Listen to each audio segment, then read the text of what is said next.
আলাইহি ওয়াসাল্লাম মক্কা থেকে যেদিন মদিনার দিকে হিজরত করছিলেন, আল্লাহর নবী ঘর থেকে বের হইছে, চতুর্দিক থেকে কাফেররা অস্ত্র শস্ত্র নিয়ে রাসূলকে ঘেরাও করছে হত্যা করার জন্য।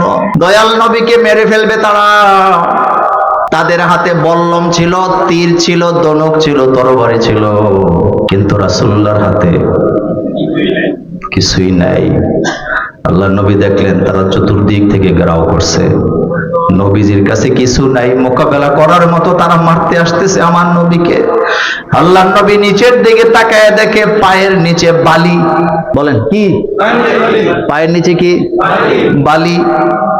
দেখেন আমার নবী নিচের থেকে কতগুলা বালি নিলেন, বালিগুলি নিয়া নবী তেলাওয়াত করতেছে, ইয়াসিন ওয়াল কুরআনিল হাকীম ইন্নাকা লামিনাল মুরসালিন।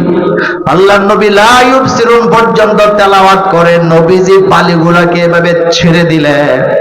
তাফসীর ইবনে কাসির প্রণেতা বলেন, বালিগুলা যখন ছেড়ে দেওয়া হলো, এই বালিগুলাকে আল্লাহ এমনটা শক্তিশালী বানায় দিলেন, প্রত্যেকটা বালি কাফেরদের চোখের মধ্যে এমন ভাবে আঘাত করলো, তারা আমার নবীকে আঘাত করা তো দূরের কথা, আমার নবীর চেহারা মোবারক দেখা তাদের নসিব হয় না। আল্লাহু আকবার। আমার নবীর চেহারা দেখা তাদের নসিব হয় না। নবীজি নিরাপদে চলে গেলেন। তখন চলে গেল, আল্লাহ এবার কোরআনের আয়াত নাযিল করছে। কে কে? আল্লাহ। মনোযোগ আছে? এবার দেখেন আল্লাহ নবীকে কি বলতেছে, মা রমাইতা ইজ রমাইতা। নবী আপনি মারেন নাই যখন আপনি মারছিলেন। আপনারা কি আমার ভাষা বুঝেন? ক্লিয়ারলি বুঝেন? রাসূল যে বালি মারছে কোনো সন্দেহ আসেনি না, কিন্তু আল্লাহ বলতেছে মা রমাইতা, আপনি মারেন না, ইজ রমাইতা, যখন ওখানে মারছে। তো মারলোটাকে? এখনো কথা কয় না। মারলোটাকে?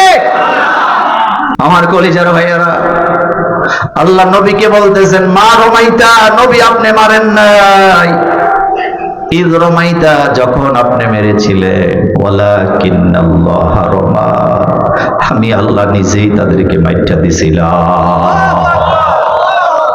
মায়ের দেখে মুছে তেল দিয়েন না, আমি এই কথাটা বারবার বলে গেলাম, মায়ের কিন্তু আল্লাহ দিবে, আপনি দেখবেন আপনার প্রতিপক্ষ আপনাকে মারতেছে, কিন্তু আল্লাহ আপনাকে মারতেছে যদি আপনি মানুষের উপরে জুলুম করেন।